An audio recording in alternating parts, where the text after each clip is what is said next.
তোমরা যারা ক্যালকাটা ইউনিভার্সিটির আন্ডারে সেমিস্টার 4-এর ছাত্রছাত্রী আছো এবং তোমাদের সোশিওলজি সাবজেক্টটা এমডিসি কোর্সে অর্থাৎ পাস কোর্সে আছে, তোমাদের জন্য আজকে ক্লাসটা খুবই গুরুত্বপূর্ণ। আজকে ক্লাসে তোমাদের CC4 পেপারের লাস্ট মিনিট সাজেশন নিয়ে আলোচনা করব। তোমরা জানো তোমাদের এই সোশিওলজির সিলেবাস কিন্তু অনেক বড়, তবে আমি এখানে কিছু প্রশ্ন তোমাদের সিলেবাসের মধ্যে থেকে বাছাই করে দিয়েছি আজকে, অর্থাৎ তোমাদের 15 নম্বরের প্রশ্ন 8-10টা আমি মোস্ট ইম্পর্টেন্ট প্রশ্ন বাছাই করে দিয়েছি এবং 5 নম্বরের প্রশ্ন 10 থেকে 12টা প্রশ্ন আমি তোমাদের বাছাই করে দিয়েছি। তোমাদের স্ক্রিন রেকর্ডের মাধ্যমে দেখাচ্ছি, দেখে নাও সম্পূর্ণ সাজেশনটা।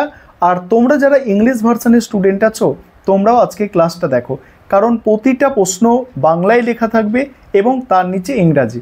তাই তোমরা যারা ইংলিশ ভার্সনের স্টুডেন্ট আছো তোমাদেরও কোনো সমস্যা হবে না, তোমরাও আজকে সাজেশনটা দেখতে পারো। তাহলে সম্পূর্ণ সাজেশন তোমরা দেখো এবং পরীক্ষা দিয়ে তারপর কমেন্ট করে জানাবে যে কেমন তোমাদের কমন পেলে বা তোমাদের পরীক্ষা কেমন হলো। আশা করি তোমাদের প্রত্যেকের পরীক্ষা ভালো হবে। তোমাদের প্রশ্ন তো অনেক হতে পারে, তবে শেষ মুহূর্তে আমি একটু সংক্ষিপ্ত সাজেশন করে দিলাম, কারণ এটা তোমরা অনেকেই চাইছিলে যে স্যার আমাদের একটু সংক্ষিপ্ত করে দিন, আমরা এত প্রশ্ন দেখে যেতে পারছি না, শেষ মুহূর্তে কোনগুলো ভালো করে দেখব। চলো আজকে দেখে নাও শেষ মুহূর্তে কোন প্রশ্নগুলো তোমাদের ভালো করে দেখতে হবে। এবার তোমরা সম্পূর্ণ সাজেশনটা দেখে নাও।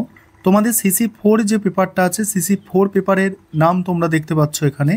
15 নম্বরের জন্য যে প্রশ্নগুলো তৈরি করবে দেখো, এবং প্রতিটা প্রশ্ন ইংরাজিতেও লেখা আছে যাতে তোমরা ইংলিশ ভার্সন যারা আছো তোমাদের সুবিধা হয়।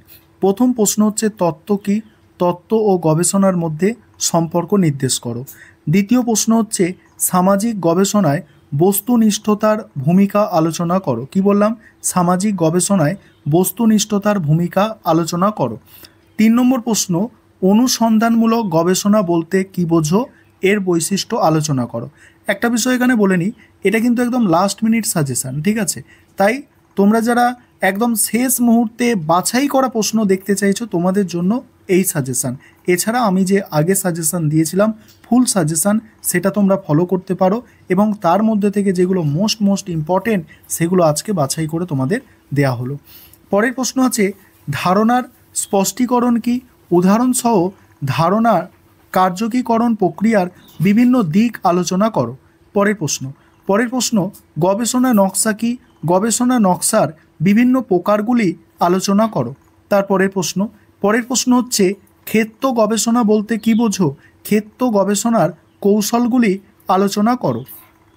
পরের প্রশ্ন সামাজিক গবেষণায় প্রত্যক্ষবাদী পদ্ধতি, সামাজিক গবেষণায় প্রত্যক্ষবাদী পদ্ধতি সম্পর্কে আলোচনা করো। নেক্সট আছে নমুনায়নের উপযোগিতা নির্দেশ করো, সম্ভাবনা নির্ভর নমুনায়নের বিভিন্ন ধরনগুলি আলোচনা করো। পরের প্রশ্ন সামাজিক গবেষণায় পরিমাণগত ও গুণগত গবেষণার মধ্যে পার্থক্য আলোচনা করো, পরিমাণগত ও গুণগত গবেষণা। নেক্সট গবেষণার নৈতিক গুরুত্ব আলোচনা করো, গবেষণার নৈতিক গুরুত্ব। এবারে 5 নম্বরের প্রশ্ন দেখো, 5 নম্বরের প্রশ্ন যেগুলো মোস্ট ইম্পর্টেন্ট তোমাদের জন্য দেখে নাও। প্রথম প্রশ্ন সামাজিক গবেষণার উদ্দেশ্যগুলি সংক্ষেপে আলোচনা করো। পরের প্রশ্ন ধারণা ও চলক বলতে কি বোঝো। নেক্সট আছে দেখো পরের প্রশ্ন মৌলিক ও গৌণ তথ্যের মধ্যে পার্থক্য। নেক্সট সাক্ষাৎকারের সঠিক কৌশলগুলি আলোচনা করো। পরের প্রশ্ন সামাজিক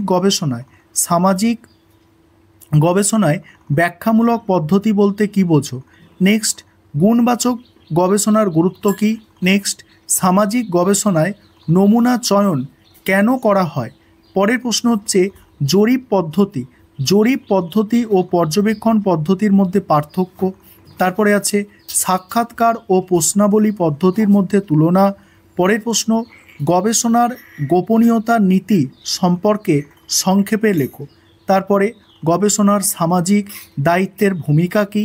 তারপরে গবেষণায় অংশগ্রহণকারীর সম্মতির গুরুত্ব। এগুলো হচ্ছে তোমাদের জন্য মোস্ট ইম্পর্টেন্ট প্রশ্ন। এগুলো তোমরা ভালো করে দেখে যাও, আশা করি তোমরা উপকৃত হবে এবং তোমাদের